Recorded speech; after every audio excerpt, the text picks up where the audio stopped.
Women think ugly men are creepy. If you're an attractive man, everything in your life is going to be easier. People are going to treat you nicer. Women are going to give you special treatment. If you're ugly, everything in your life is going to be harder.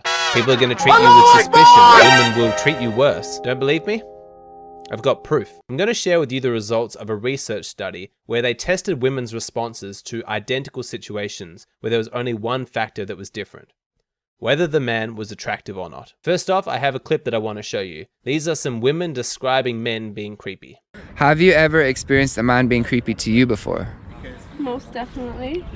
Yeah, sometimes they would awkwardly stare, or sometimes they just think that they can pick you up on the street or whatever, or they can just it's not like they can't come over and talk to you, but like they feel that they have the right to if you give them a signal or whatever. They think that we're being cold because of something, but no, you're just making us cold towards you because we're not comfortable. So women don't like it when men stare at them, when they approach them. Creepy men make them uncomfortable. But here's the interesting question. Are these behaviors actually creepy? Is he actually doing anything wrong? Or is he just not attractive? Would women still find this behavior creepy and it would make them uncomfortable if he was handsome? No, it wouldn't. If a man is rich, successful, and good looking, are women likely to consider him creepy still? That's such a good question. No. No, like I wouldn't. It's less likely. Yeah. It's less likely, yeah.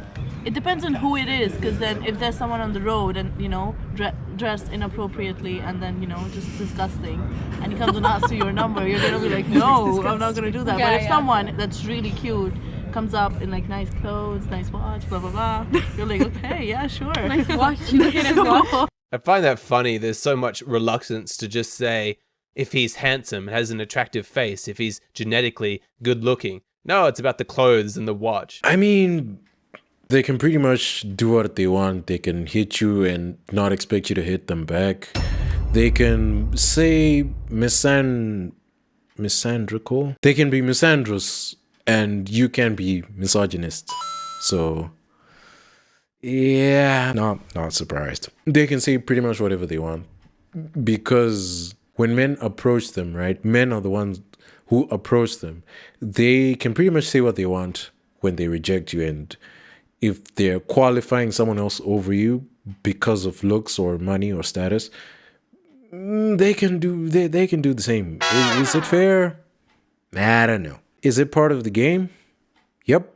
Yeah, just gotta affirmative move. Putting that aside, I appreciate these girls' honesty because they admit if he's handsome and attractive, then it's not creepy. So let's step back for a second.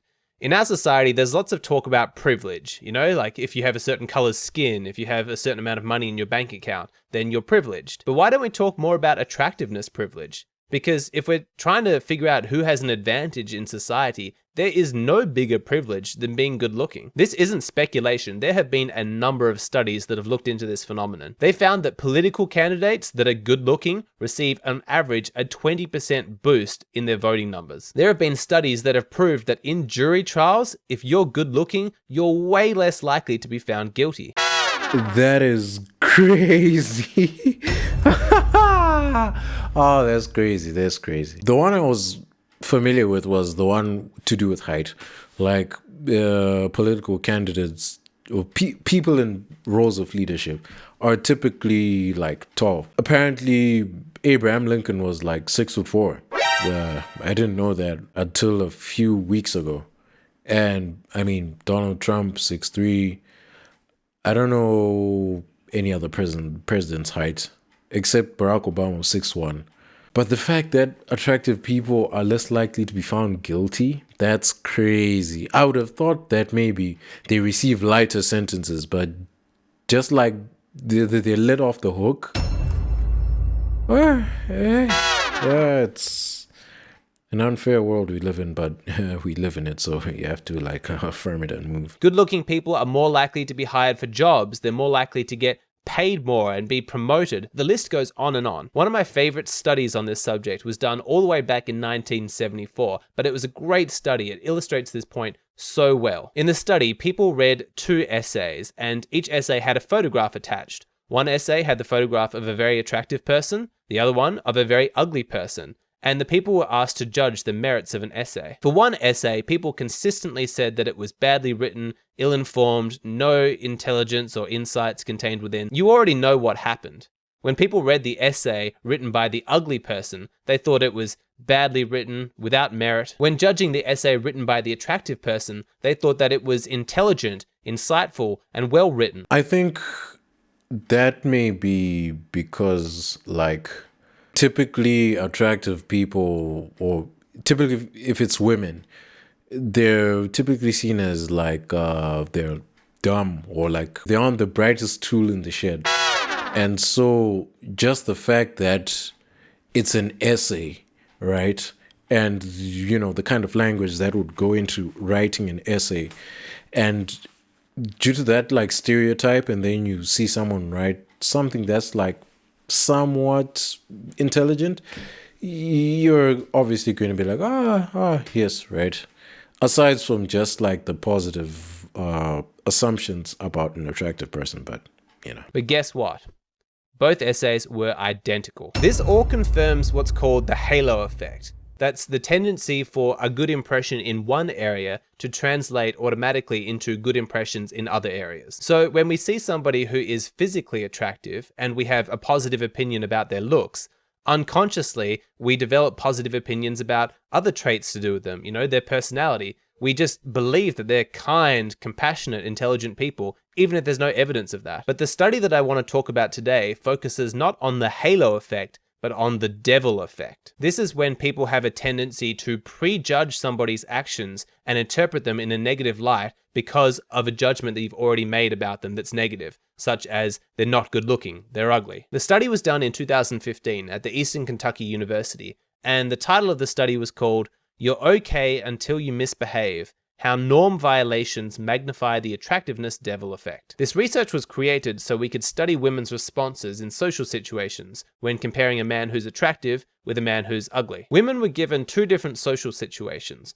one with a low violation of social norms, just asking to borrow a pen, and the other with a high violation of social norms, telling a woman that she's beautiful, that she should be a model, and asking if you can take a picture of her. Women then filled out a questionnaire about comfort level and personality characteristics of the man. Let's have a look at the results. As you can see in the low violation, there isn't much difference. They did my boy dirty, bro. They did my bro dirty thing. So flip. 2.16 compared with 1.93. Women prefer to lend a pen to the handsome man, but not by much. There's just not a lot at stake in that situation, so it's pretty forgettable. But look at the results of the high violation scenario. Ugly men are 2.5 times more likely to be judged negatively in the exact same situation with the exact same behaviors. So maybe you've never actually heard anybody explicitly state this before. You may have thought it inside yourself, but no one's ever told it to you, that one of the reasons why you might be struggling in life is because you were born with a disadvantage. You're not attractive. This is true. Your dating life would be a lot easier if you were born good looking. If you were handsome, women would treat you nicer. You'd get the special treatment. I mean, okay. I do, not as in like resonate with it completely, but to a large extent, I kind of agree. Like, I remember when I was younger, I had a condition like on my lips. In fact, I still kind of have it like now, but it's like way better, where there'll just be like sores everywhere and it cracks very easily. And at its worst, like my entire lips were just like covered in sores. Like I couldn't even open my mouth like past this point. Like eating was a pain, and I had to take so many ointments. My parents thought I had they thought I had different allergies. Like first it was milk, and then it was red meat, and then it was sugar. It tried everything. It just seemed to like come on and off. And for the past maybe 8-ish years, it's been relatively better, right? So I remember just feeling like people didn't like me because of that, because I wasn't very nice to look at, particularly in primary school when I was still in, well, I was about to say elementary, when I was still in speaking English, primary school. And I did have like friends, like people that I hung up with a lot, but everyone else I felt like, particularly at a certain point when I was like, how old was I? I was like 11.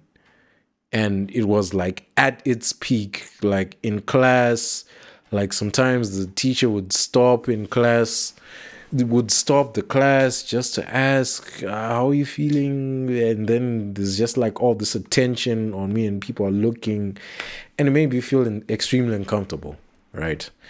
And I remember just, yeah, it wasn't fun. So yeah, I do kind of agree that when you're quote unquote ugly, you don't get out of here, experience life as easily as someone who's considered generally attractive. Especially like in high school, where I particularly discovered that, because there were all these cool kids. Yeah, I mean, it was quite rough, but hey, I'm still here, so you know. That counts for something, right? This doesn't apply to everybody, and right now I'm just addressing those members of my audience that are unattractive. My hope is that by talking about this and sharing the research, I can validate what you've always suspected to be true, but nobody's directly told you. Yes, you are disadvantaged because of your looks. Now you can grieve. Show some compassion to yourself because you're suffering over something that was never in your control. It was genetic. But don't stop the process there. Don't get lost in victimhood.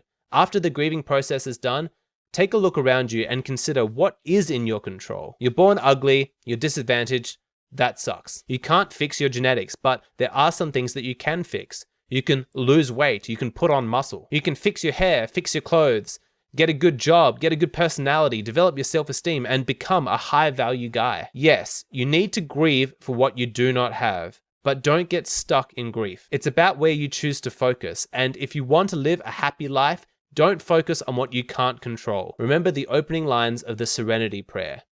God, grant me the serenity to accept the things I cannot change, the courage to change the things I can, and the wisdom to know the difference. Speaking from personal experience, yeah, life can suck from as an unattractive guy, but hey man, it is what it is. Here's a video that goes into how life is just like different as an unattractive man. Should be somewhere on the screen. Could just like click and watch it and like subscribe.